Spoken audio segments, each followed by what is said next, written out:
Hey guys, if you're enjoying listening to The Front Lounge with KONGOS, make sure you subscribe on Google Play, Stitcher, and iTunes, as well as listening on our website. But most importantly, tell your friends about this podcast and spread the word.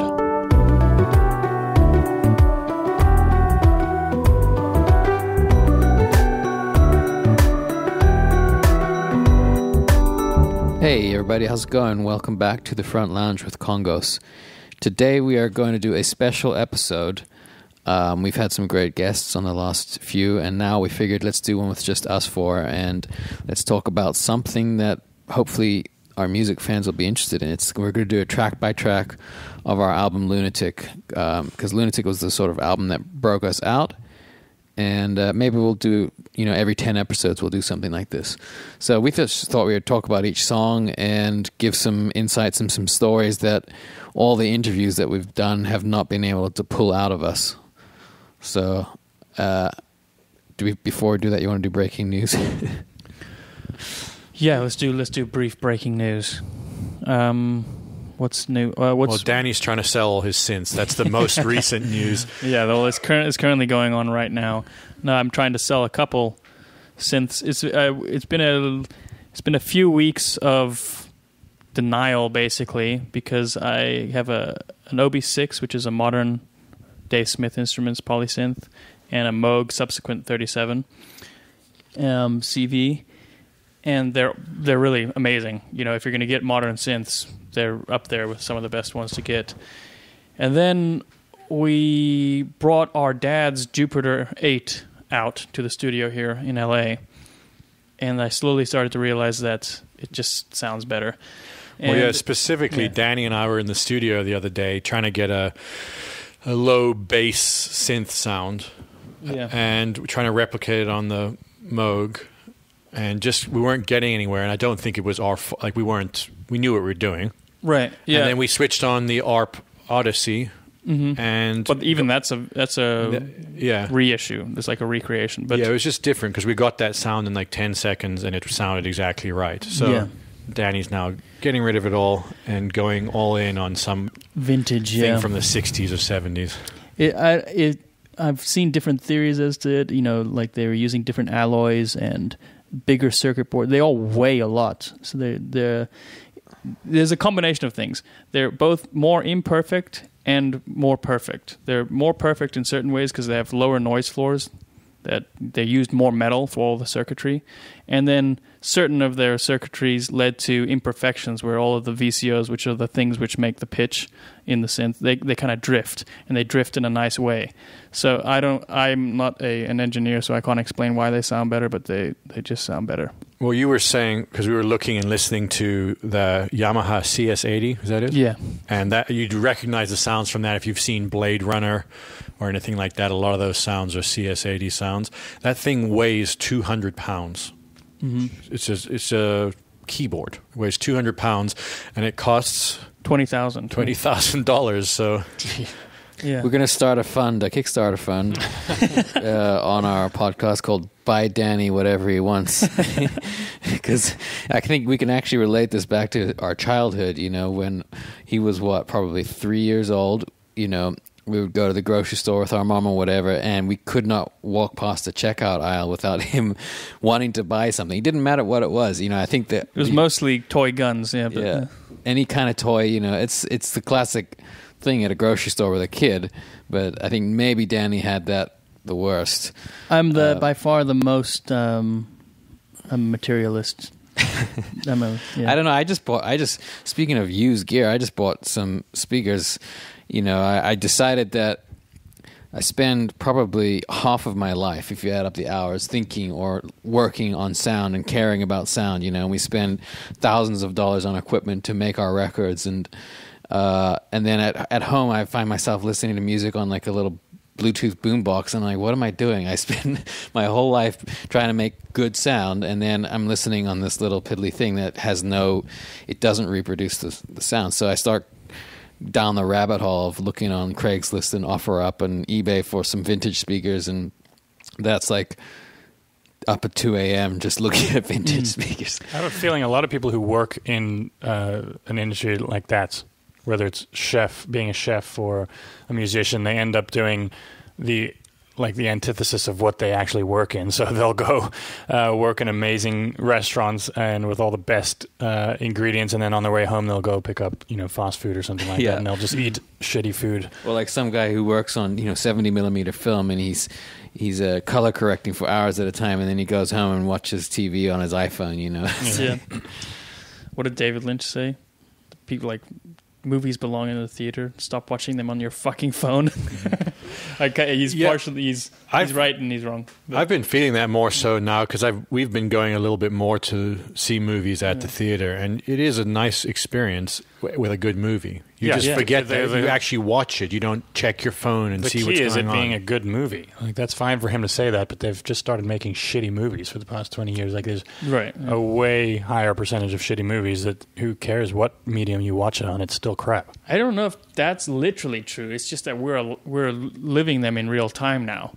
I think movies are pretty good lately, but they're like anything. The rare ones are rare. Yeah. Like, I want to go see that new Paul Thomas Anderson movie. What's it called? Phantom Thread. Phantom Thread. Makes it sound like a Star Wars movie, but it's actually about a fashion designer. Yeah. He shot Daniel Day-Lewis. He stabbed himself with a sewing needle every day for 17 years to prepare for the role. Method. Yeah, he tied thread around his finger really tight. I was saying he's always doing old-timey stuff. It would be nice to see him play something modern. What if he played like a programmer? And he Daniel Day-Lewis? Yeah. What if he's actually not from the present? Right, yeah. He's actually from the past, and he can only do old-timey movies because that's who he is. I think whether you think he's the best actor of our time, as most people seem to say, is whether you agree with that or not. What is really cool about him is he literally has only ever done a movie that it seems that he's into. Oh, yeah. There's no Daniel Day-Lewis just did that movie for the money and did some shitty action movie. Like, he just does what he wants, only when he wants to. That's why he's always retiring after every movie, because they always say, Daniel Day-Lewis's last movie. But I think his policy is to not do a movie until he finds something he wants to do. And so they always interpret that as he's quitting. Yeah. All right. Well, let's start with this track by track, and we're going to make it sort of spontaneous. We haven't really talked about what we're going to do, but I think if we just look down the track list. Rare. Let me just... Hello? And we're back. Had to hit the pause button for a spam phone call. Very important. Track by track on Lunatic. We haven't really discussed what our plan is for this. We're just going to go down song by song and talk about the song, the artwork, or whatever comes to mind, any stories related to the song. Well, I think we should talk maybe to begin with how we recorded the album. And what I mean by that is in 2011, we had just started recording songs because we'd released our debut album. No, I think you're wrong. It's... Well, I mean, we've been recording. Some of these songs are from the 80s. But what I mean is, we had done our first album, our self-titled debut album, to nothing happening with it. So our focus was, let's just record songs. We didn't have Lunatic, the album, in mind. We weren't thinking, let's record an album. So we started recording individual songs, and those first 5 that we recorded and just put out by themselves. In fact, we gave them away for free for an email address, were It's a Good Life, Sex on the Radio. Sex on the Radio, Come With Me Now, I'm Only Joking, and This Time I Won't Forget. And we started just putting those out there, getting email addresses for signing up and get your free download. And then eventually we sent some songs off to South African radio, and I'm Only Joking just immediately blew up there. And then we decided, this is actually something that's turning into a real thing. And we decided, okay, we need a real album. Well, yeah, because we actually, it's the same thing happened in Phoenix with a guy called Beef Vegan who's ran a radio station there called KWSS. In fact, we should have Beef on as a guest. I think he'd be a good guest. Anyway, so we had this little spark of success in Phoenix and then in South Africa, and this guy from South Africa who ran an independent label there emailed us and said, "Hey, you guys got an album coming out?" We said, "Yeah, we got an album coming out." So we decided to finish the album and release it with this independent label in South Africa. So, fast forward 6 months, we were scrambling to finish the album, and And now we should go down song by song and discuss them. So first song on the album is I'm Only Joking. I'm Only Joking. Yes. So I wrote this song, me, Jesse speaking. I think I actually wrote the melody, the instrumental of it, probably in 2007 or something, 2008. It was just sort of a Mediterranean melody that I wrote on the piano, and then I thought, this could be like a Mediterranean pop song, so I wrote like pop song lyrics, and it had a dance beat and stuff, and then I just left it alone because it wasn't quite right. I didn't know what it was. I tried probably 10 lyrics, and then maybe around about 2010, I looked at it again and just came up with these new lyrics and a new approach, and we thought, maybe this could be a song for the band, not like a Middle Eastern pop song. And I'm Only Joking was born. And I think, I'll let you guys weigh in on this, but I think I personally can credit the record, the sound of it, a good part to our mom, because we were working in the studio and I was trying to get the song right, and there was like 4 bars in the middle of the song that had these big thumping drums. And I played it to our mom, and she goes, "Fucking hell!" She says, "Those drums should be in the whole song. I just want to hear them the whole song, just dum dum dum dum dum." So she really did say "fucking hell." Yeah. The fuck are you doing, you idiot? I raised you better than this. So I did. I went back and I recorded that sort of heavy layered drum loop on the entire song, and it led to the current sound of it. Yeah. And those drums we've talked about a lot are obviously inspired by Burundi drumming.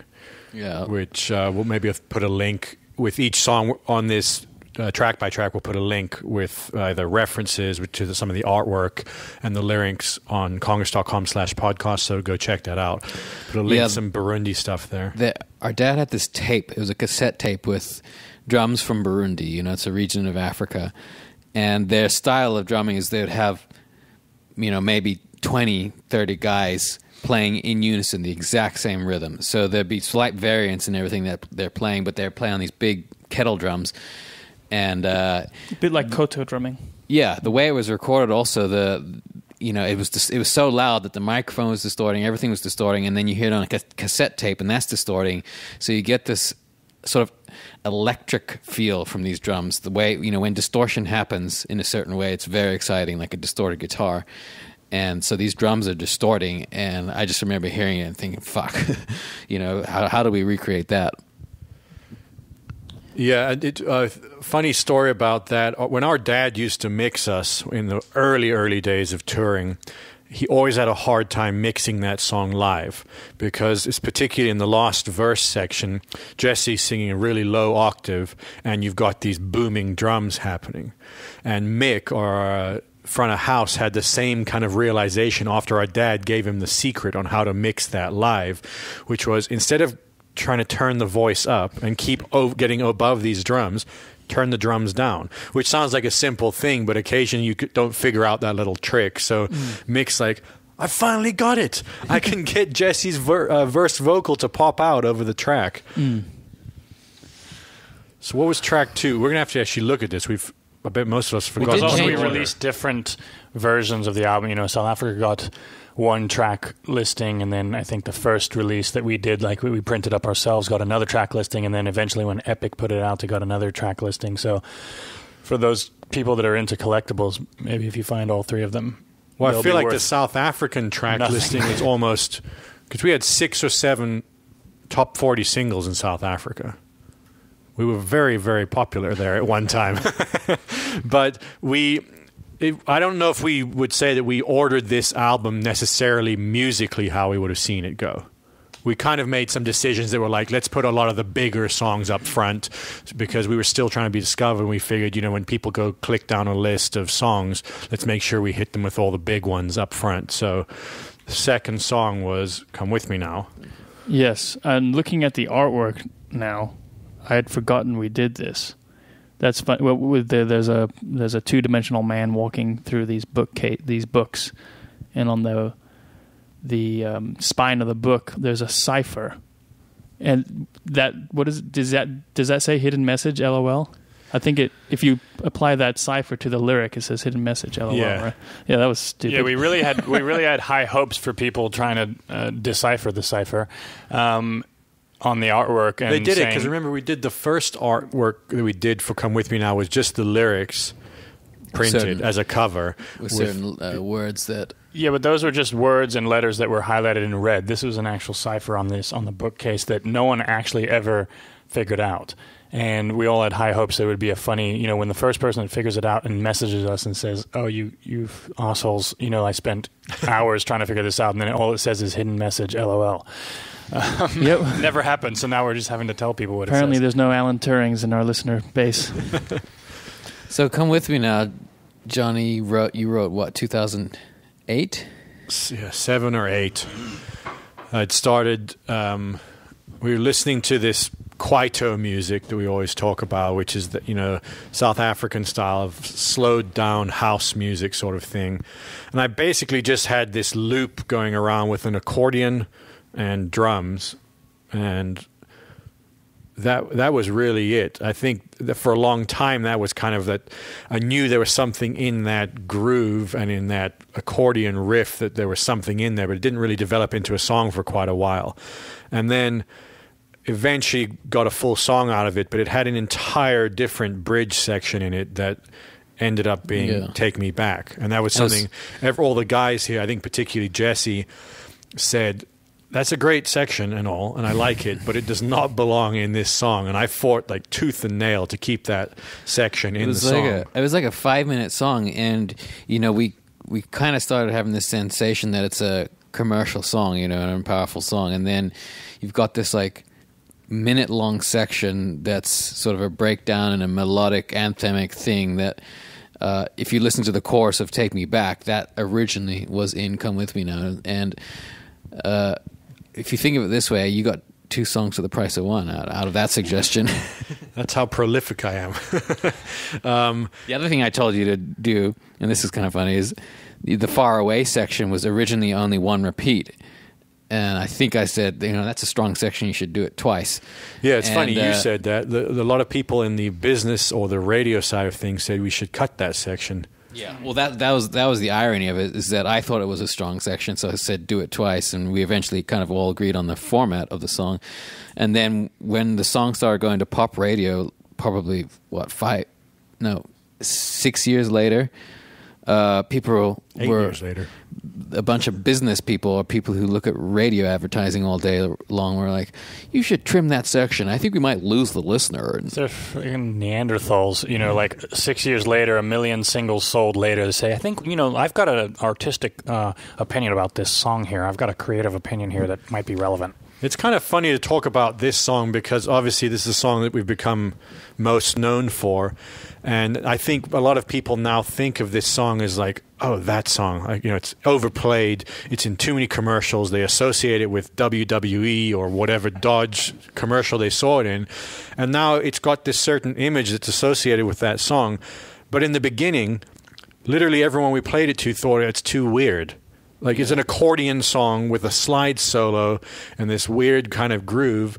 That the first synchronization usage we ever got with that was that weird French movie called Holy Motors, a very obscure art film. So it started lyrically, it's anything but trying to be commercially, selling something commercially. It's only about selling one thing. Yeah, don't say anything like this. We still want the money. A bit backwards, like the bass part is on the upbeat, and like everything's quite backwards about it. It's just funny that now it's become like, heard that, boring, when we couldn't get people to listen to it. I think this song, and I'm only joking, though, also, there's certain songs on an album, and we're finding that even as we're recording this new album, that are difficult to record. Right. There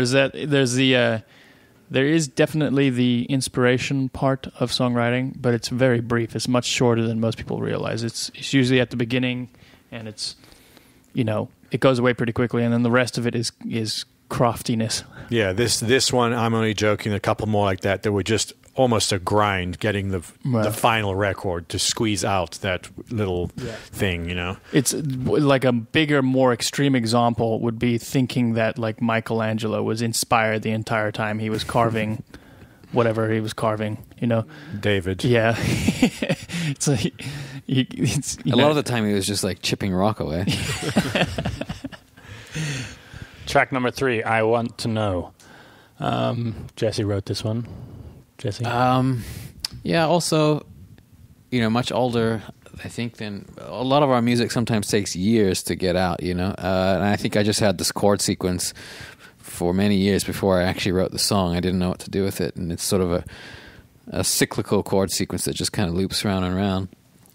And I don't know, I saw the power of reggae. We saw a few reggae concerts, including the Wailers, and it's one of those types of music that people basically dismiss because it's like, oh yeah, reggae, that's part of everyone's life. Everyone likes Bob Marley, so let's not ever try to make reggae again, unless you're one of the sort of SoCal reggae bands or something like that. So I thought we'd just try and approach a reggae song and see if we could do something with it that was a little bit, unique or a little bit KONGOsified. It's one of those songs I just like playing. I can kind of switch off and not think about it and live in it. And I can't. Do you guys have any thoughts? What's it about? I want to know. Let me remember now. I think basically it's about the difference between sort of philosophizing or theorizing or having an opinion, whether it's a political opinion or a scientific or a religious opinion, the difference between that and, actually taking action, and where do those two sort of lines meet. So I think one of the things I was feeling was like, it was around the time of the election, maybe it was the John Kerry, George Bush election or the Obama election. I can't remember. Very controversial. That's how long our music takes. It's like Ford Nixon era. Yeah. So there was just this obsession with everyone having an opinion about something, or, science versus religion, and that people like foam at the mouth, arguing about this stuff. And I thought, how attached are you actually to your opinion, and what is it, how is it in relation to the reality of things? Because what is reality other than your own subjective perception of it, and yada, yada, yada. And I wrote this song. And the artwork was, Danny, was that at one of your pictures in Skiathos in Greece? Yes, that is. We only found this out later, but that's that mountain in the background is actually Mount Athos. Oh, really? Because that's Skiathos is a Greek island that we were at. Because you can water ski to Athos. Skiathos, I believe, in the shadow of Mount Athos. Mount Athos is they've got some famous monasteries actually on there where a bunch of lonely dudes hang out, I guess. That's a bunch very of assholes. Also, the music video for this, most people probably don't know the story that we shot another music video for I Want to Know. The one that we released is not the one we initially shot. The label put out some feelers to some directors, and we got some treatments for this music video, and we ended up shooting it in Brooklyn.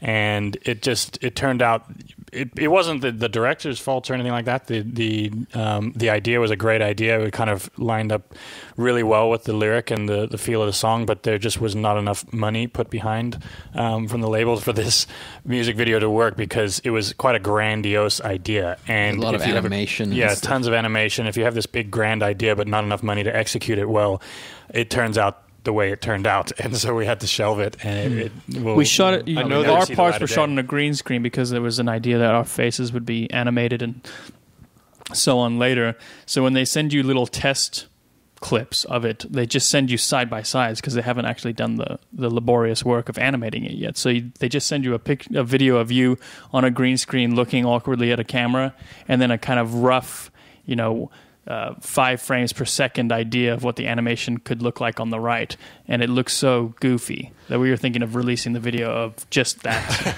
I got 2 things to say about that. I know that Mick and Mo both still hate us because of that shoot, because they need Jesse's drums. Every bit of metal had to be taped out because it reflected the green. Reflected the green, and they wouldn't have been able to do the masking on it. So they spent probably 2 or 3 hours taping up all of Jesse's drums, and then we didn't end up using it. And then when I think of that music video, I think of that Noel Gallagher where he's being interviewed, or he talks about every one of his music videos. Yeah, we'll put a link to that. Yeah, put a link to that. And he just starts off by saying, I fucking hate music videos. I fucking hate everything about them. Yeah. And that's kind of how I felt after that experience. Yeah, his philosophy is becoming more convincing by the day. Let's do Escape. Escape. I think I wrote this one. I think it may have been the last song written for Lunatic, because I wrote it very close to us actually finishing the album. And so a lot of things were swirling around my head, including this Nostradamus idea, that the world was going to end and that the southern tip of Africa would be safe. It's one of his predictions. And so I had this feeling kind of just swirling around my head and my whole self, and when I came up with the melody and the music for it, it started to seem like a little idea, this sort of post-apocalyptic romance, where the world goes to shit and you're just trying to get down somewhere safe. And I think that's the essence of the song, but I think our connection to South Africa probably helped that idea along, because we were already biased. We grew up there and we have a lot of fond memories of it, and it still feels like a home to us. So that was sort of an inspiration behind it. Yeah, if you did happen to make it to the southern tip of Africa in the apocalypse, it's not a bad place to end up. Cape Town, sipping on some... Well, yeah, the whole music video was shot in South Africa, in Johannesburg, and then most of it actually in Cape Town and all the surrounding areas around Cape Town. That was probably the most fun we've ever had shooting a music video, because we shot it with one of our best friends, Michael Rodo, and it looks like a serious video, but if you saw the outtakes, he's basically a comedian by day or by night. Yeah, the scene in the very beginning, it's Jesse's wife, Rachel, was in it, and Michael, and they see the terrible news on the TV station, and they got to get out, get on the bike, or get in the Jeep and get away. We've got so many things. We were trying to do a Michael Bay budget video. Basically, I think we counted it up. We spent $2,000 in total, and that included flights for everyone to and from Cape Town, and renting this motorcycle. And we kind of sourced everything we could from our friends to try and shoot it. So for $2,000, we were trying to get a Michael Bay size video. So I don't know that we accomplished that, but we had a fuckload of fun doing it. And Rachel, who's my wife now, was playing the part across from one of our best friends from South Africa, so they had to kind of pretend to be romantically involved, and that whole thing was just funny. Just if you see the music video with live audio, it's like Michael, Rachel, the world's ending, and listen, we've got to go. I'm telling you, it's bad. Maybe one of these. What are you still doing in bed, Rachel? The world's ending. You got to get out of bed. No, the last one was fake. This is the real take. All right, number. What are we on? 5? Yeah. Kids These Days. This is written by Danny Mee. Let me read the lyric quickly to remember what I was thinking about. I know that musically I was listening to a lot of Ethiopian music at the time, and that influenced me. I didn't realize till later, but that the beginning of the riff is an Ethiopian pentatonic scale, just going up the scale. I remember when you had this demo in your bedroom, and could hear it from the other side of the building practically, and I just heard this riff going round and round, and it's very powerful scale, and then to put it in sort of a rock context was kind of fun to see how that developed. I think it was funny because I didn't realize it was that Ethiopian scale when I was writing it. Because of the context, because I always heard that scale played gently on a saxophone or something like that, and it was played very kind of musically and gently. And then that's right. I was listening to Ethiopian music and a lot of Trent Reznor, so now I can see what was influencing this song. This was your first ever song released, right? Yeah, the first song that the public got to hear. Because Danny, some people don't know this, Danny was about 13, 14 when the band started, so he wasn't old enough to really write good songs. Right. I still feel that way. Yes, and lyrically it was quintessential Danny KONGOS lyric. Yeah. This is one I would say. Yeah, it was obviously sardonic. Wasn't there a specific story or like thing you had with some teacher in high school that? No, but a couple of the lines are revealed. Like another war to end all wars is just a little poke at that. The Woodrow Wilson idea. He said about World War One, it's a war to end all wars, and it was what a ridiculous concept of using violence to end world violence. Yeah, and if you in all the. You hear like certain concepts like the end of history and all these kind of ridiculous ideas which get proven wrong over and over again. But the more general idea behind the lyric is that people have ideas and they have convictions and they're on the scale of a human life. But if we're subject to cycles which are much longer cycles and they have influence over us, then we wouldn't perceive them. So it's basically about the idea of cycles.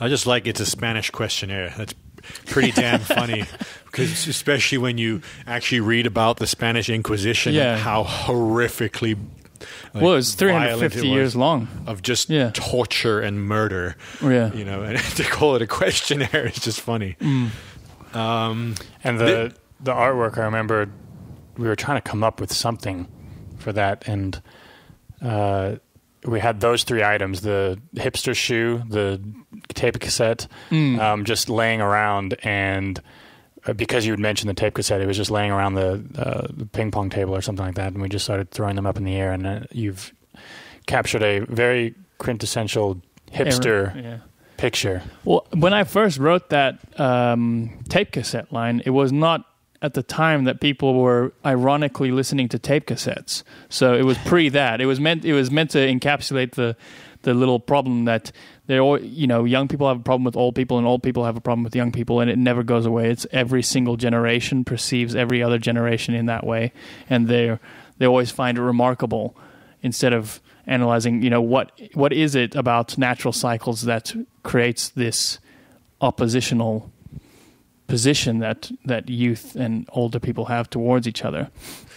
I saw someone saying that if they wanted to get rid of Logan Paul on YouTube, they just need to go tell all the kids that are into Logan Paul, the parents, to say how cool they think Logan Paul is, and that immediately just kills it. If kids find out that their parents like something, like, oh fuck. Like we'll put a link to there's a bit George Carlin's got where he talks about how he hopes that all disasters get worse. And then it goes into this super psychedelic thing where eventually the universe collapses in on itself, and all of these Uncle Daves fall back into existence, and a new universe is created with all Uncle Daves, on all these planets around the universe, and all of them win the lottery every day. And my favorite line was, they understand the internet and their kids think they're cool.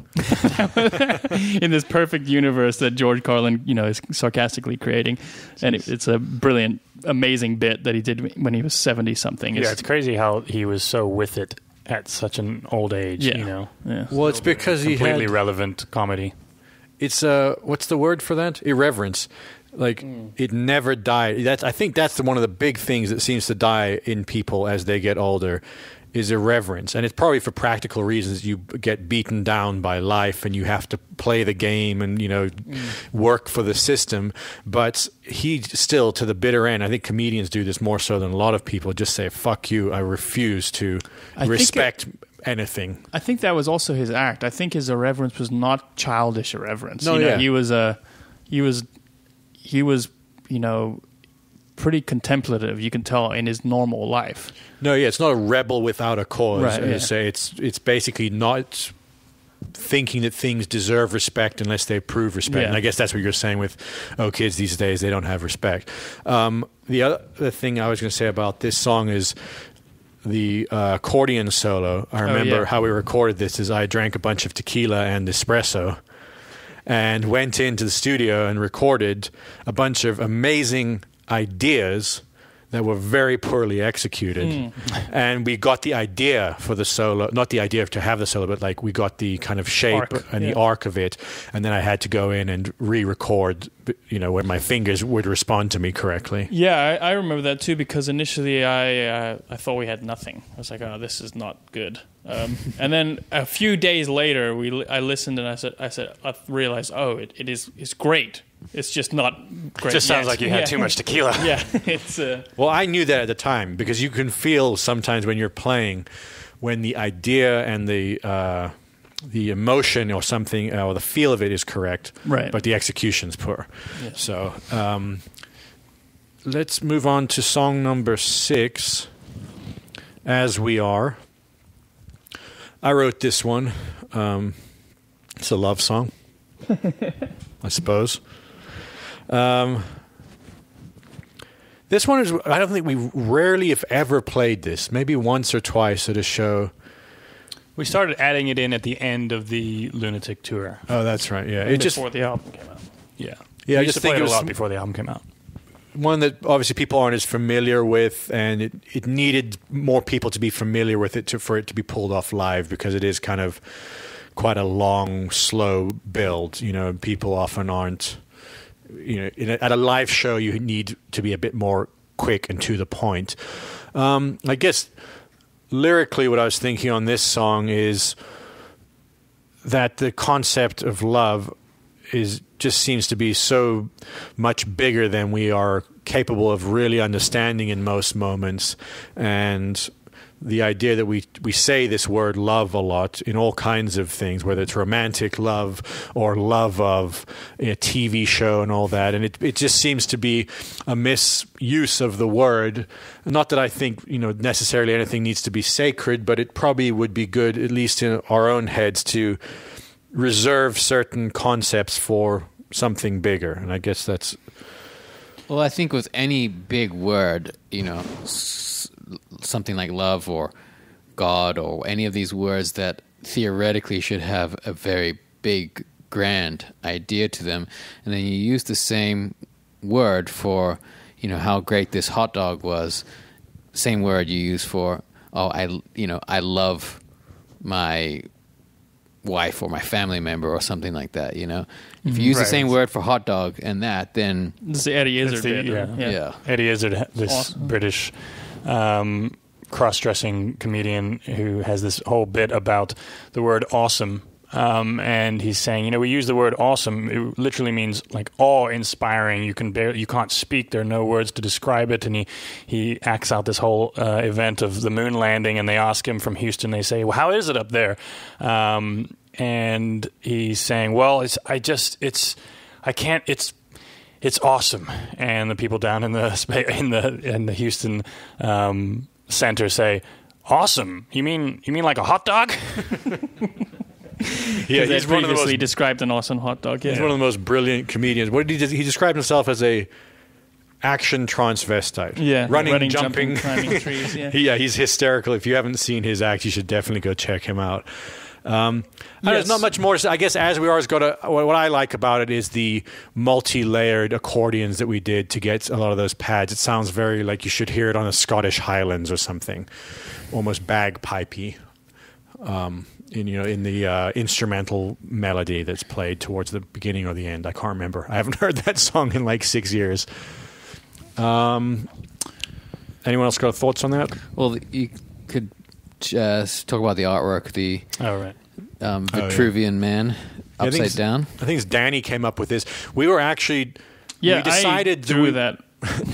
We decided that we wanted a piece of artwork for every song, and this was when we were recording this album for the South African release, and we were down to the wire, and I remember us all kind of scrambling to try and find ideas. The phrase public domain entered our minds. Yeah, we're like, we can just go search archive.org and get all of our artwork.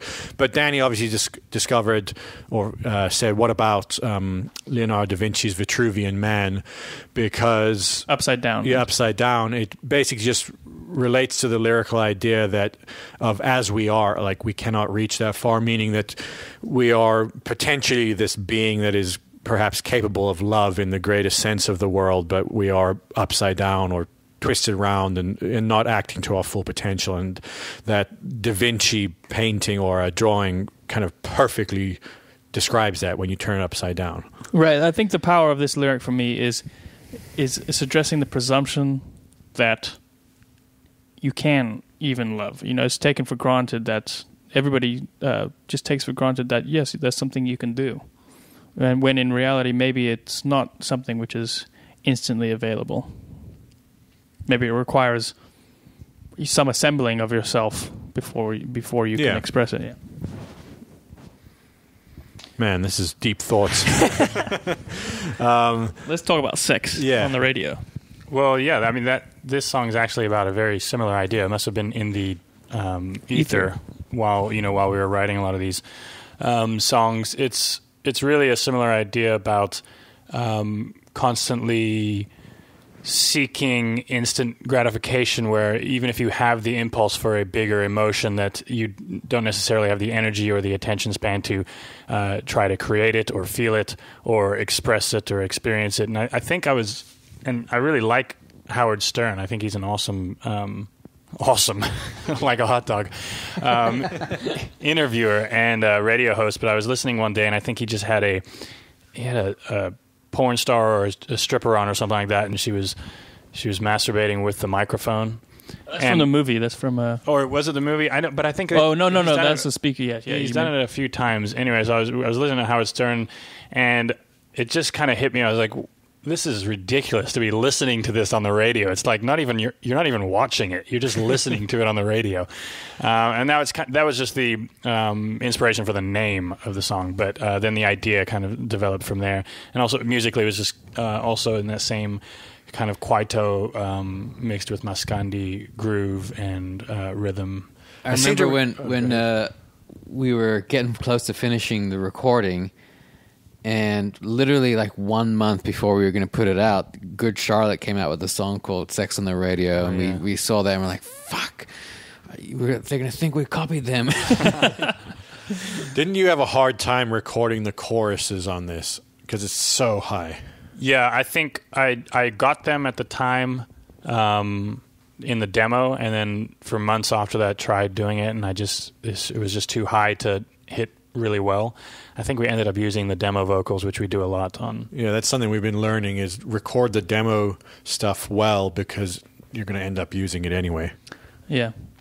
As he's talking about like ephemeral or nonsense on the radio and all that stuff, there's a book I haven't finished yet. It's called The Glass Bead Game. It's by Herman Hesse, the same guy who wrote Siddhartha and Steppenwolf and all that. And there's a couple lines in it that are just so funny how relevant they are, because he's talking about a time previous to this futuristic time that the novel takes place in, where people were obsessed with newspapers and journalism and all that kind of stuff. And to describe it, a few of these phrases sum up perfectly our environment now, I think. He said, a torrent of zealous scribbling poured out over every ephemeral incident. This is about the period that he was living in, which was 100 years ago.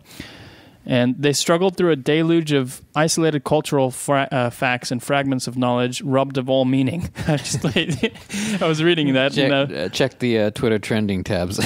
Yeah, it was pretty funny to be reading that in the modern age and just have it be so relevant and even more relevant. Well, how old is the book? That's a good question. Let me look it up.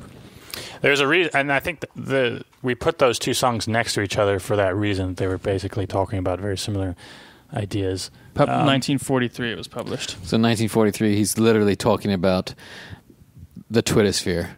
Yeah. It's you hear people say it all the time, like information has been made smaller and everything's less and less significant. But for some reason, his language is very insulting, and it's very quite Perfect. a big dig. Next song, Hey, I Don't Know. I wrote this song, and a lot of my songs, I think, tend to come together lyrically and musically separate. Sometimes I write the lyrics on my iPhone notes, in the middle of I've written lyrics on a run and then scribbled them down before, and then music, I'll try and come up with a riff or a rhythm or something, and then I find pairing. It's like wine pairing, this lyric goes with this music. So I think lyrically this is, it's about the formation of conscience, in us, and how that plays out, whether in an individual or in a society, and also, depending on your social status, how does conscience apply to, say, a king versus, somebody of the general public? And these kind of ideas were of interest to me at the time. So musically, also, it's got a little bit of the Kwaito thing, but more of a 70s style rock riff with some African influence. We're very hodgepodgey, I think. We find, a pinch of salt, some pepper, some garlic, taking different influences from all the music that we've listened to and putting it into our own custom mix, and I think that could be a little spin-off as our own spice mix, I feel like that's how I think of songs, always food related. You have a 12 jar spice rack with each song having its own mixture. This track, we used to play this, I'd say for like 4 or 5 years, where I played keyboards and did vocoder on it, which is not on the record at all. I guess, no, it's not even on the record, but we just played it that way, or I did that live. And then we finally decided, why don't I just play accordion on it it's on the record? There is accordion on the record, but it's mixed very low, and it's not a major part of the song. But when you finally did pick up the accordion in rehearsals and play that riff, it's like, oh, it makes sense. It was because of the acoustic version. You did the acoustic version of it, and you played the accordion on that, and then we mixed and matched. All right, I don't know if a lot of our fans know that. We have 3 acoustic versions of these songs out there: Hey, I Don't Know, Sex on the Radio, and Escape. They're up on iTunes and Spotify and everything. If you just search for Lunatic Acoustics, you'll find those 3 versions, and they're completely different. Yeah, I really like the Hey, I Don't Know acoustic version. It completely puts the song in a different light, and also that's one of my best accordion solos. I think one of my favorite about this song, one of my favorite lyrics is the victor earns the title, the great, all the mysteries get unlearned, all the history just becomes a string of dates. It's, this idea that depending on who the victor is, they get these different titles. It can either be Alexander the Terrible, Ivan the Terrible, or Alexander the Great. And when you think about the Great at the end of his name, it's as though he was this amazing, leader and did no wrong, when really he also went around the world just slaughtering, raping, pillaging entire cultures and destroying the history of millennia of cultures, when he went to India and he went to, all across the Middle East. Well, one little fact that I learned, that if you read about the library, is it Alexandria? The library, Alexandria. Something like 1 million books or parchments were destroyed, and this was thousands of years ago. So if they'd lost 1 million, was it the Roman Empire? I can't remember. I'd have to do a history lesson, but like the idea that 1 million books could be lost. So what was left? We're only left with the scraps. Can you imagine if we had the body of knowledge that was destroyed? That's a good thing to remember, I think, is if your team is burning books, you're the baddies. But was it intentionally burned down? I don't know the history of Alexandria. I mean, I know that Alexander probably collected all of those books by stealing or burning someone else's. Yeah, I think that's what I've always liked about this lyric and this idea. And the artwork also is kind of cool, of just this pawn sitting on a chessboard. It's interesting to think about, like you're saying, conscience in relation to a great leader. How do they determine what's right or wrong, and what is it right or wrong in relation to what? It basically shows how impossible it is to think about that idea of what's right or wrong in history. The relativity of morality, when you have power, or when you can, flip a switch and it has an effect on 1 million people, the dilemma becomes magnified. Next song, Traveling On. Traveling On. I wrote this song basically about wanting to kind of travel the world and leave behind people you love, at the expense of that. And then this is before we really done much touring. Yeah, it was before we'd done much touring, but the prospect of touring was coming up and being away for many, many months at a time. Where is Barbizon? I've never actually known where that is. Barbizon is in France. It was like a kind of bohemian artist village in France. And the song was kind of inspired by the Puccini opera La Bohème, which it's in the lyric, dreaming of La Bohème. And then no one's actually really come and noticed this, but that line, dreaming of La Bohème, is actually the melodic line from the Puccini song Mi Chiamo Mimi, like the theme of Mimi in La Bohème. It's that melody that I took for that little line in Traveling On. And it's kind of like my favorite opera song. Yeah, we'll post a link to that if you haven't heard La Bohème. Particularly, I think there's a Callas recording of it, Maria Callas, and then also a Pavarotti recording. Yeah, I think Puccini is probably the best melody writer of all time. There's very few people that I think even come close to him. That's why he's suing us right now. Yeah, no, it's out of copyright, so there's no. We can put that disclaimer out. At a certain point, you can steal a melody. All you have to go is look at Paul Simon's song "American Tune." It's a Bach melody. He literally stole note for note and wrote a song over it, which, it's at a certain point. Whiter Shaded Pale, same thing. Yeah, so. Yeah, this if you're going to steal, make sure that they've, been dead for long enough. That's why I'm making my solo album is called St. Matthew's Passion by Johnny Sebastian Bach. Well, yeah, just so that there's no confusion that the melody is very intentionally placed there on the line "Dreaming of La Bohème." It's like not an accident that it was. It's an homage. Yeah, Saint Tyler's Passion. I've Puccini Arrabbiata. Okay, moving on. Well, this is one of my favorite songs on Lunatic, and it was nice. I think Sam on the Lunatic tour we eventually started playing this.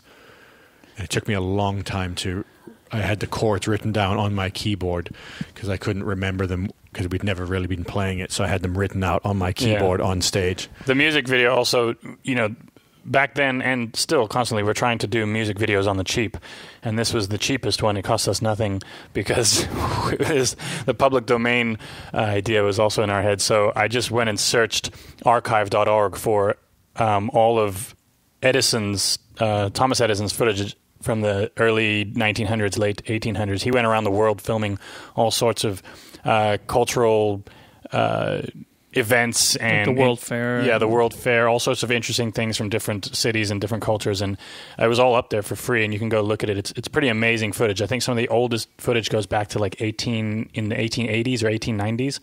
And you can see New York and Paris, and in those times he was filming all the street corners of the markets and everything. It's my favorite music video that we've done. Well, you basically did it, but it was like, it's very hard to make a music video. It's just next to impossible to make visual images that resonate with the music. And this one, I remember watching it and going, "Oh, that works, Jesus." Well, it was especially cheap, because not even your suit. Your wardrobe was not even paid for. You borrowed it from our Uncle Dane. No, that's actually Dad's suit. Oh, was? I thought if it was Uncle Dane's suit, it would have fit me. That was Dad's suit. So the reason you're not seeing like anything below my knees is because I'm quite a few inches taller than my dad. So the bottom of the pants like come up to my shins, and it's tiny on me. So if you saw me walking around it, I looked like Chris Farley, like fat guy in a little suit or a little coat, whatever. And but it was a good-looking suit, so it's the only suit I've ever worn. I don't think I've ever worn another suit. The only suit I've ever worn was when I was 6, because our good friends gave me a hand-me-down suit. I still haven't owned Danny the used to dress up. He looked like MC Hammer. He had this giant, puffy suit. Yeah, the suit has shoulder pads, and he slick his hair back. Yeah. That was pretty cool. So this next song is "Take Me Back."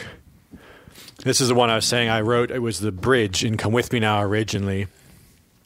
And then I got convinced to get a twofer and turn this into another song. And this actually started, if I've got the original demo, it was kind of like this weird bluegrassy thing, quite a lot faster than we play it now. And I don't also, know if it was faster. I think the feel was double time implied. That could be. It felt, it certainly felt a lot faster, and it was in a different key, much lower key. Anyway, so this is something that I had this song, and then I remember Jesse going to the studio and playing the drum groove that is in most of the verses and the intro, and that kind of was a new launching point for the direction this song could take, which is funny how sometimes that happens, where you have an entire concept in your head of how a song should sound, and then someone else listens to it, plays something completely different, and that's the direction it ends up going. This song, what else can we say about it? It's one of those dark horse songs, I think, not like the Katy Perry song, but it's one of the songs that we often get people coming up to us at shows or, at VIP meet and greets. And without fail, within a group of, say, 20 or 30, this is going to be at least one or two people's favorite song. And, favorite by far, where they're just like, man, why didn't you guys play that song, And so it's one of those questions of a set list, like how do you pick a set list, and it would be great to get to the point where we truly just pick the songs that we wanted to play and not, necessarily always thinking, well, this one's, on radio right now, or this one we're trying to get it on radio, so it's got to be in the set and that kind of thing. I guess one lyrical mention is Wise Men Said You're Amused to Death. That's Roger Waters. Yeah, it's a reference to Roger Waters from Pink Floyd has a solo album called Amused to Death, which was an album we grew up listening to a lot. Our dad was a huge fan of it. I can remember driving around Cape Town or somewhere, and he was just blasting because Jeff Beck is on that album. That early on? Because I remember getting into it only I discovered it in our library when I was a teenager, and that's what got me into guitar, was Jeff Beck's playing on that album. I remember it from earlier, driving around in the van in South Africa, and Dad just he hit repeat on that one song that's got that crazy Jeff Beck solo. I can't remember the name of the song, over and over and over, and over, to the point where we're like, Dad, okay, can you play something different? Yeah, it's got the chimpanzee watching TV on the cover. Yeah, I guess lyrically, the talk of 6 while forgetting 5, I just thought of this idea of people always trying to talk or think about, like, do we have a sixth sense? And people always outshoot what we're capable of. Like we're barely doing a good job with the 5 senses we all agree that we have, and everyone's trying to get into, like, do we have a sixth sense? And is this? And I'm not ruling that out as a possibility, but it's just like, let's focus on the 5 that we've got. Try and taste your food. Try and hear the music you're listening to. What if I told you had a sense that allowed you to gather what was miles away from you? Yeah. Or if you could communicate with a person at a long distance just based on the sound waves they made. If you put your 5 senses into objective terms, they're amazing. And you can get this for $40 a month from the Apple Store. We were talking about that when we walking away from a camping site, because we went camping sometime, and there was a 500-yard walk to a car, and it was pitch black, and you can't hear anybody, and just how amazing your senses are when you've got that little primordial fear of some monster. You can hear just add adrenaline, and all your senses all of a sudden feel like a sixth sense. Yeah. Well, Russell Brand had on his podcast recently a guy he's a psychologist and neuroscientist that specializes in the senses, and he was saying that this idea of the 5 senses, I know what you're saying by the sixth sense. Sixth sense is kind of like we talk about it like it's a supernatural sense that ESPN. But this guy was saying that it's one of the most outdated ideas, this idea that humans only have 5 senses. He says it's probably more around 35 senses, and that we just don't describe them in the language that, like, people can. We just don't really talk about it much. Like the sense of balance is an obvious one. Yeah, that is not only a combination of all the other senses, but it's a different sense that we have. And it was just really interesting what he had to say about the senses. Taste. I think I read some Scientific American article that said people can distinguish between, or they have 22 taste buds which just distinguish between bacteria and threats, basically. So when something, I've felt that before. I felt like, it tastes like I'm going to get sick, right? When somebody coughs on a plane or something. Yeah. It's either psychosomatic, that it happens that I get sick, or that was a real sense. Yeah. Well, Rupert Sheldrake talks about the sense of being looked at, that he says he can prove empirically, but his feeling on that is so much more radical, though, than his theory that he's not putting forth as a theory but as an idea is that you project the world outwards, and so when you're looking at somebody, it's not that they exist in the world and you are looking at them; it's that you're projecting that not into existence, but it's coming from you that direction. It's like the Matrix in reverse. This guy was saying that we all know this, that smell has such an important part of taste, but that if you clogged your nose or if you blocked your nose and for long enough, that if you gave people things to eat, that they would basically only be able to taste sour, sweet, bitter, salty, and that when you taste strawberry or you taste the complex flavors of coffee or this or that it's mostly coming from your sense of smell. And so I was thinking, that's why Jason loves ice cream so much. Well, it's really funny that you say that, because I just listened to a podcast, that NPR guy who has How I Built This, and he had the founders of Ben & Jerry's ice cream on, and one of them, I forget if it's Ben or Jerry, had a damaged sense of smell. So he would only judge the ice creams basically on, a sort of reduced taste capacity and the texture. So he had a heightened sense of texture of the ice cream. Well, have you guys watched that documentary on the sommeliers or the wine tasters? I haven't watched the documentary. It's pretty insane, because most of the time you can just laugh off, I think, people that have very strong opinions about wine, because is it the round table? They're all sitting around a round table and they're... No, that's like Canadian competition where the sommeliers try to guess where the wine's from. It's basically a bunch of young sommeliers trying to get their master sommelier thing. I forget what it's called. Basically, a certificate or something, and it's truly insane the amount of knowledge they have in their nose and in their taste buds, because they are given blind taste tests and they are naming wines down to the year and region in France. Not like just, this is a Merlot or a Cabernet Sauvignon. They're like, this is a 2011, and they'll tell you sometimes down to which specific farm it came from. So it's, and they're also very, very, very drunk. Right. They always do those experiments where they fool sommeliers, but they do artificially manipulate them, and they choose, it's not, how many sommeliers are there in the world, and then how many of them are actually good? It's just like, you could fool a bad one. Well, it's also the idea I often like to think of is, just because you can do a test that proves most sommeliers are full of shit is like saying most people can't dunk from the free throw line. Yeah. But it doesn't mean Michael Jordan can't. We've seen him do it, and there must be within any discipline experts. That Canadian competition show proved to me that they're legitimate. It's just I'm just not that interested in it because I don't really like wine. So if there was a hot chocolate sommelier, you've seen the Angel Share, right? Yeah.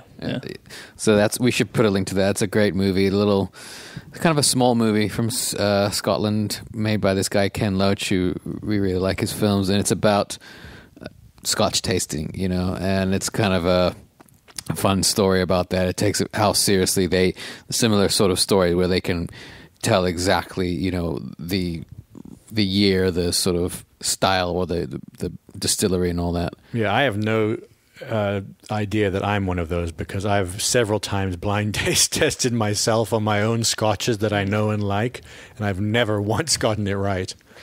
I just know I like it. You've got to do that before you start drinking the scotch, though. But also, if you're pouring them for yourself, you can just look I've at had the someone label. pour them for me. It's like, go from those 3 scotches there. Maybe you should just learn to read, because when you're pouring them for yourself, it's really easy to tell which one's which. So let's finish See how out. many different variations of this joke we can make of them, Joey. Take Me Back artwork. There is a picture of seedlings. Oh yeah, the tomato. Reaching for the light tomato. Those are your plants that you were growing at the time. Danny took this picture. Yeah, I grew hundreds of tomato seedlings, or all kinds of seedlings, tomato seedlings, and those are them in there, probably week 1 or week 2. Yes, it's good life. I wrote this song in 2008, I think, and originally it was a sort of, if you want to use that word again, homage to Instant Karma. You know, I had Instant Karma going around my head, and I just was really into the recording and that song, and just the idea that you could make a song with that kind of energy and excitement and joy, basically. So it was going around my head while I was trying to write it. I was also trying to write something commercial, because before Lunatic, on the first album, everything we had written was very sort of what's the word? Self-indulgent. I'm trying to find a better word. Serious or kind of heavy. Serious and introspective, and we had very little concern for commerciality. So I just thought, as an exercise, well, let me just see if I can write something fun. And originally the song was called Dog's Life, actually, because the whole concept of it, of just wanting to get away from the complications of life and forget about credit cards and receipts and taxes and all the shit that is boring in modern life, and go live a simple life where you just kind of sit in the sun. And I thought, well, that's a really good life. But, you know, it's kind of a life for a dog. You know, as a human, maybe we have more to strive for, more of an obligation. So you started off trying to write a lighthearted, happy song, and then you realize that it's this you actually have an existential crisis, and it's only a good life for a dog. Yeah. So and then I thought, well, no one's going to get that concept about it being a good life for a dog, so I'll just change it to It's a Good Life. That's more commercial. I think what I've always found a funny memory is there was a fight at one of our shows at Crescent Ballroom. Oh, yeah. And it happened during It's a Good Life. And I just remember thinking, like, this is the wrong song for a fight to break out on. It's like, it's such a happy song. Everyone, and you can see it in the audience when we play it. Like, I like to look out at people because they really get into it. They clap along. You see like a different kind of smile happens on people's face. And then these two fucking idiots start punching each other like side stage right during that song. I just always thought that was funny. One thing I remember about this song is we used to play these gigs at the little place in Phoenix called the Lost Leaf, tiny place, and we'd play for 4 hours, and people would just kind of go with us. You know, we'd get 30 people in front of the stage, and they would just be there all night, and it was great training for us. And one night we played this song, and it was just way too fast. Like we were playing it like 20 clicks faster than it should have been, and by the end of it I was like, oh fuck it, I'm just going to slow it down. So we kind of spontaneously did this thing where it slows down to a halt, and everyone thought it was cool, and so we decided to actually record it that way. Yeah, I forgot that's how that I came can always about. tell when the song's being played too fast, because the bass solo, I can only solo so fast. So if I start screwing up on the speed of, you know, some of those 8th notes and 16th notes, then I know the song's way too fast. Track number, what are we on? Oh, this is it. Track 12. This Time I Won't Forget.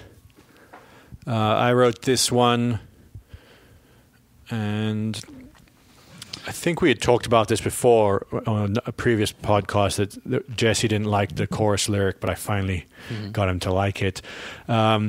This song was written, it's obviously about, you know, trying to remember people and even yourself, I guess, in the moment, and not waiting for the shock necessarily of losing someone to have that moment of remembrance, you know, because people always have that moment where they're like, oh, now I appreciate my mom or my dad or my brother or my friend or whatever. But to try and have that moment prior to that, I think, is an important thing that, you know, none of us does as much as we should, but it's an important thing. It was written about a person in South Africa initially that we all knew, and just had a particularly emotional memory of him, and that I realized I hadn't paid attention to how much I appreciated him at the time. And it just for some reason, he particularly stood out in my head as someone that I had done that with. Of course, we've done that with everyone in our life. We've not appreciated or shown appreciation to people enough. But for some reason, he just stuck out in my mind as someone that I'd been particularly guilty of not being aware of at the time. The The recording's kind of interesting. I think it's very droney. You know, the chord, basically, the underlying chord doesn't really change over the course of the song. And it's something that we love about certain music from around the world, where it's modal, you know, so to speak, where it's not a bunch of different chords in an order that, you know, give you a certain melody or a hint at a certain melody. So some bands, I think, that maybe influenced the rhythm is kind of influenced by that band from Mali called Tinariwen, or different West African rhythms, or even Indian music and the harmony. And I think this one specifically actually was this Moroccan music that I talked about on a podcast, maybe the first one, that healing Moroccan music. I actually found out now, many years later, that that's the genre that it falls into, that rhythm. You know, it's a very specific Moroccan rhythm that is, like you're saying, just hypnotic. And it's being stuck in one modality of just sitting there, I think, allows for you to actually settle and sit in something. If you change chords, it's very hard to maintain a steady state of mind. Well, I think this was probably the easiest song to record on the album, at least for me. But the bass take was taken in, you know, we did one take basically, and the vocals as well. Everything, we must have pedal been in steel.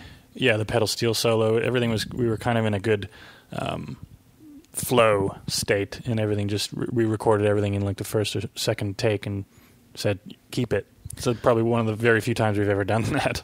Mixing it was kind of hard, I think, because I remember when we put the song out, or put Lunatic out first in South Africa. 6 months later, when we decided to release it in America, we decided to remaster it and even remix some of it. And so when we took another crack at this song, I remember in many ways we made it sound a lot better. You know, it was like bigger, brighter, richer. There was more depth in it. And, you know, some of it was a little more reverb and like a little more sort of atmospheric. And technically you would say this sounds better. And then there came a point where Johnny was like, I'm not connecting to it as well for some reason.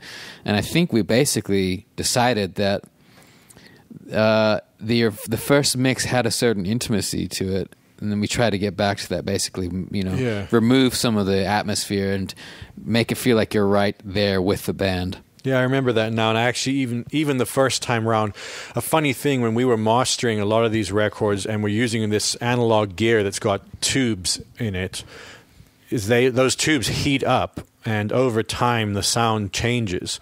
So I remember we had done 3 passes through of this song where they were labeled like December 12th, A, B, and C. And over the course of an hour, the sound changed so dramatically. And it was funny because I remember thinking the verses and bridge sound amazing on pass through A, but the chorus needs the brightness that came about in C or whatever it was. So, you know, it's just crazy. I mean, honestly, it'd be very subtle differences, I think, to anybody who's not spent hours listening to this gear. But the fact that you can leave a piece of gear on, not touch it, and then, you know, run audio through it over the course of a day, it is noticeably different. So it's kind of a little like luck thing, you know, when we're mixing and mastering a track, you're like, okay, you know, get the thermometer out. The gear is the right temperature. Let's take it. Take it now. The intent. This revealed to, you know, the fact that you went back, remixed and mastered, and you got the intent wrong until you realize you got the intent wrong, you know? It just proved to me that there's never been a good remaster. I hate on iTunes or on Apple Music, sometimes they'll only give the remastered version of a record. It's really annoying because Graceland's one of those things. The remastered Graceland sucks, I think, compared to the original. Because whoever is doing it 25 years later. They don't have the same interests or the same, you know, it would have attachment. to be a remaster approved or initiated by the band. And even then, they're not necessarily going to capture what they initially got, but at least if they said, okay, like Jesse was saying, I think on the remaster of Lunatic, we did improve 90% of the songs. We were also, it was like a 6-month but yes, delay. I It's agree not with what 20 you're years saying. later by some guy in a studio remastering remastering Michael money. Jackson. Yeah, it is another way of making money. Like the record labels and publishing companies with their huge catalog. They're like, oh, what sold really well in 1978? So let's do another version of it. Let's call it the remaster. Or let's try to make Michael Jackson sound like modern pop music. So why would you do that? Just leave it as it was. It's also sometimes, we get asked if we'd like someone else to have a mix, to do a mix of our records. And yeah, I mean, I'm sure there are a bunch of amazing mix engineers out there that could do a good mix of our record, but it wouldn't be the same thing. Yeah. I guess we'd have to try it to see what that's like. I don't want to. Well, how long was this? We've been talking for an hour and 18 minutes. Oh, that's plenty, and you can't talk about this album for any longer than that. No, it's longer than the album. So, yeah, I hope you enjoyed the track-by-track on Lunatic. I'm sure we'll do one for Egomaniac sometime down the line. If you are listening to the Front Lounge because you like us as musicians, we will do this sort of podcast once in a while. If you don't give a shit about our music and you just want to hear us talk to other guests about aliens and conspiracy theories, well, we'll got you covered on the next episode, maybe. So thanks for listening. Subscribe, tell your friends, spread this around, find us on socials, all that shit. The Front Lounge with KONGOS. Cheers.